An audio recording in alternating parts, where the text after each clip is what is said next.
Sometimes life turns in ways we never expect. One moment you think everything is stable, and the next, the ground drops beneath your feet.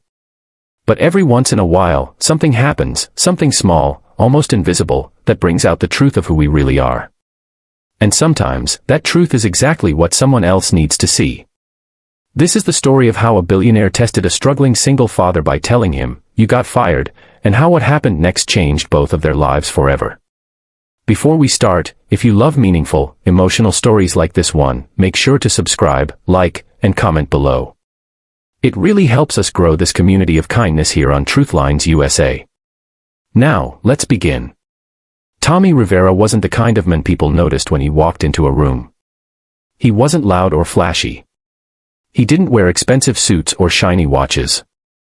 He was a 38-year-old single dad who worked long hours at a local distribution warehouse, usually coming home exhausted but still managing to put a smile on his face when his 7-year-old daughter, Lily, ran to hug him. Every day was a balancing act: work, bills, school drop-offs, late-night laundry, and early morning shifts. But Tommy had a simple rule: never take out your struggles on someone else. Kindness was free, and even when he didn't have money, he always had kindness to give. He didn't know that someone had been quietly watching him. Someone who would soon put that kindness to the ultimate test. That someone was Mr. James Brannigan, a billionaire businessman known for two things: building one of the biggest logistics companies in the country, and being obsessed with hiring people who had heart, not just talent. About once a year, Brannigan visited one of his warehouses disguised as a regular manager. He liked seeing how workers behaved when nobody important seemed to be watching. This year, he chose Tommy's warehouse. On a cold Thursday morning, Tommy arrived early. He always did. Not because he wanted to impress anyone, but because it was the only time he had to drink a quiet cup of coffee before the chaos of the day began. He didn't notice the older man walking in behind him, hair messy, wearing a generic company jacket, and holding a clipboard. "You're here early," the man said. Tommy smiled. "Someone's gotta make the coffee." The older man chuckled. "You always this upbeat at 5:30 in the morning." "Well," Tommy said, pouring coffee into 2 cups and sliding one over without being asked, "beats being grumpy. And mornings go easier when you help someone start theirs right." The man took the cup, slightly surprised. "Name's Jim." "Tommy," he replied. Neither of them said more, but from that moment, Brannigan kept an eye on him. Later that week, the warehouse got slammed with a wave of last-minute orders. Everyone was tired and tense. Forklifts beeped, boxes stacked up, and supervisors shouted over the noise. In the middle of it, a younger worker named Nate accidentally dropped an entire pallet of fragile goods. It hit the ground with a painful crash, the sound echoing across the building like a thunderclap. All eyes turned. Nate turned pale. His hands shook. He whispered, I'm gonna get fired." But before anyone else could say a word, Tommy jogged over. "Hey," he said softly, placing a hand on Nate's shoulder. "Accidents happen, man. Let's clean it up before the boss sees it. I'll help you." And he did. For 40 minutes, Tommy didn't take a break, didn't complain, didn't blame. He just helped. When a supervisor walked by and started yelling, Tommy calmly took responsibility, even though the accident wasn't his. Jim Brannigan watched the entire thing. The next day, the billionaire made his move. He called Tommy into the back office. When Tommy walked in, he was surprised to see Jim sitting at the desk looking more serious than usual. "Tommy," he said, with a deep breath, "I'm afraid I have bad news. We're letting you go." The words hit Tommy like a punch to the stomach. "Fired," he whispered. I don't understand. Did I do something wrong?"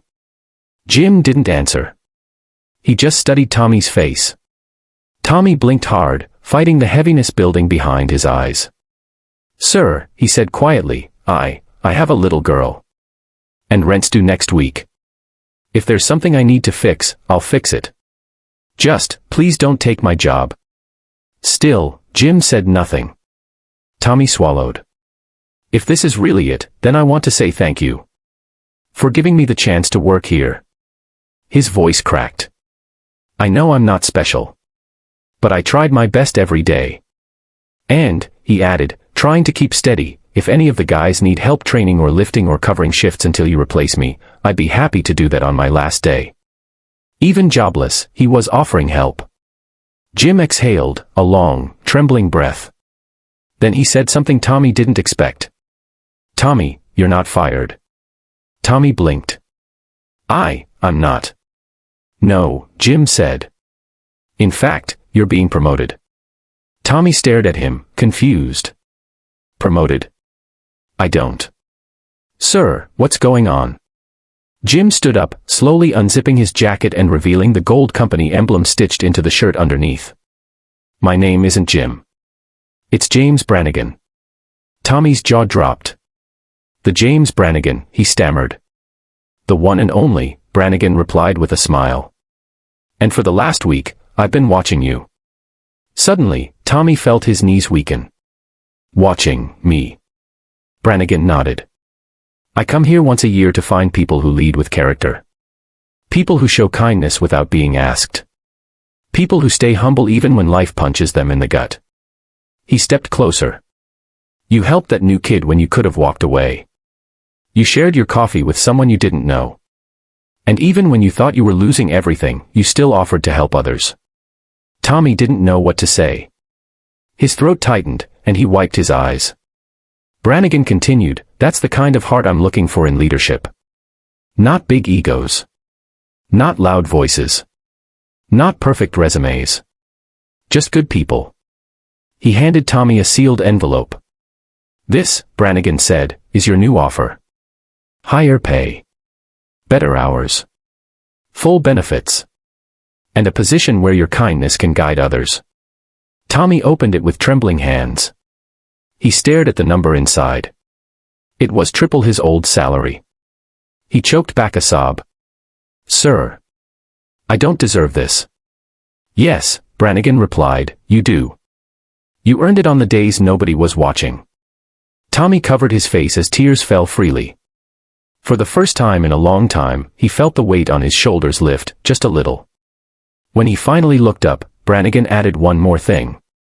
"But I need you to promise me something." Tommy nodded quickly. "Anything, sir. Never lose that kindness. No matter how high you rise. The world needs people like you." Tommy swallowed hard. "I won't, sir. I promise."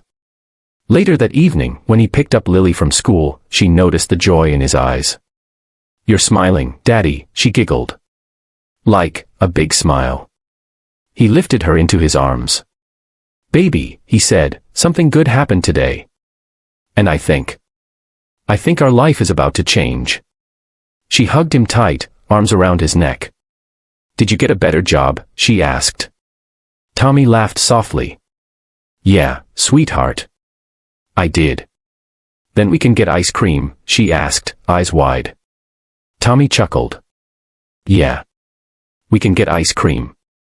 As they walked down the street together, hand in hand, Tommy realized something important. He hadn't been rewarded because he was perfect.